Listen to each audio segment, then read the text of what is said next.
Ada seorang lelaki nama dia Barsisah. Dia hidup zaman Bani Israel. Dia seorang abid. Dia duduk beribadah. Kuat ibadah dia. Maknanya dia reti tak ibadah? Dia reti. Allah terima tak ibadah dia? Terima. Tiap-tiap malam dia menangis dekat mihrab tempat dia sembahyang. Kalah tuan-tuan dengan saya. Kulit terhakis sebab menangis. Memang power lah, A1. Barsisah hidup di zaman-zaman macam tu. Jadi bila mereka menangis, ya Allah, Barsisah sebab mengenangkan dosa. Nak buat dosa apa Barsisah kalau duduk kat masjid tiap-tiap hari? Sehinggalah suatu hari Allah hantar kepada dia seorang lelaki duduk dalam tempat yang dia selalu semayang, duduk beribadah, menangis juga. Dan kali ni lelaki ni menangis lagi dahsyat daripada Barsisah. Barsisah hairan dia, sedangkan dia tahu dalam kampung tu dia seorang saja yang menangis lagu tu. Orang lain tak ada lah duk menangis kat masjid lagu tu malam-malam. Dia seorang aja. Dia tahu dan penduduk kampung tahu. Tiba-tiba malam tu ada seorang yang menangis lagi dahsyat daripada dia. Dia duduk tunggu sampai kawan tu selesai.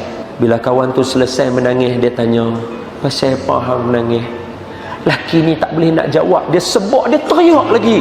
Barsisah timbul rasa, kemah dah ni tanya pun dah menangis dah. Dia berhenti menangis. Barsisah tanya dia lagi, "Pasal apa hang menangis tak berhenti ni?" Baru dia nak jawab, dia teriak lagi. Timbul lagi pada Barsisah, apa dia? "Yang ni idola aku." Halah, hang buat dosa apa ni? Apa yang ada dalam pemikiran hang yang hang boleh menangis sampai tahap macam ni? Sehingga kan lelaki tu tak jawab dia tanya. Lelaki tu beredar daripada tempat dia duduk. Esok Barsisah duk tanya ni, siapa dia lelaki ni? Apa dia buat? Esok balik keluar daripada masjid, lelaki tu duduk depan pintu rumah dia. Lelaki tu kata dekat dia, "Semalam hang tanya aku apa benda yang aku buat yang membuatkan aku teriak dahsyat di masjid memohon ampun pada Allah." Barsisah kata, "Ya." Lelaki tu angkat kat dia, tunjuk, ni dia. Apa dia? Botol arak. "Aku teguk benda ni dulu sebab tu aku menangis depan Allah, suruh Allah ampun dosa aku." Dia tinggal botol arak depan rumah Barsisah. Dia beredar. Barsisah tengok botol arak, terkenang peristiwa semalam. Kawan ni nangis, duk tengok, terkenang, terkenang. Dia capai botol arak, dia bawa masuk dalam rumah dia, dia kunci. Dia duduk dalam, dia fikir, kalau aku minum sikit, nampak ni pengajaran untuk kita. Kalau aku minum sikit, takkan mabuk kot. Atau kalau mabuk pun, aku kunci pintu, aku duduk dalam, aku mabuk sorang-sorang, aku terlentang. Sebab ilmu mabuk kita takat tu je kita tahu. Sebab kita semua tak biasa mabuk, betul tak? Tak tahulah kalau saya cakap ni ada, "Dak memang mabuk Ustaz." Macam biasa. Apa dia buat? Dia minum. Dia minum sebab apa? Sebab dia nak bertaubat dan menangis macam lelaki yang dia idola tadi. Betul tak betul? Maknanya dia bukan niat jahat. Wallahi dia bukan niat jahat. Dia nak niat, dia nak beribadah. Dia nak nangis di hadapan Allah mengenang dosa dia. Barsisah minum, mabuk dia. Rumah sebelah atau berdekatan dengan dia ada 4 orang yang mai merantau ke tempat dia. Seorang perempuan, 3 lelaki, abang, adik. Tiba-tiba adik perempuan mereka kena rasuk syaitan.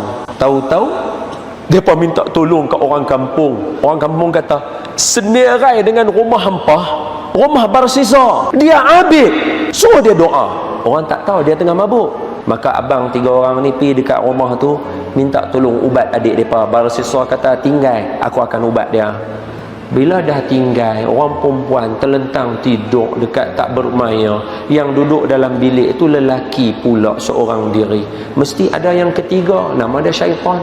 Mana ada orang kurung lelaki perempuan dalam satu bilik, tiba-tiba lelaki dengan perempuan tu kata, tak rasa apa-apa pun. You ada rasa syok tak? Perempuan tu tak ada pun. You ada syok tak? Tak ada. Setan tak ada lah. Tak pernah. Mustahil.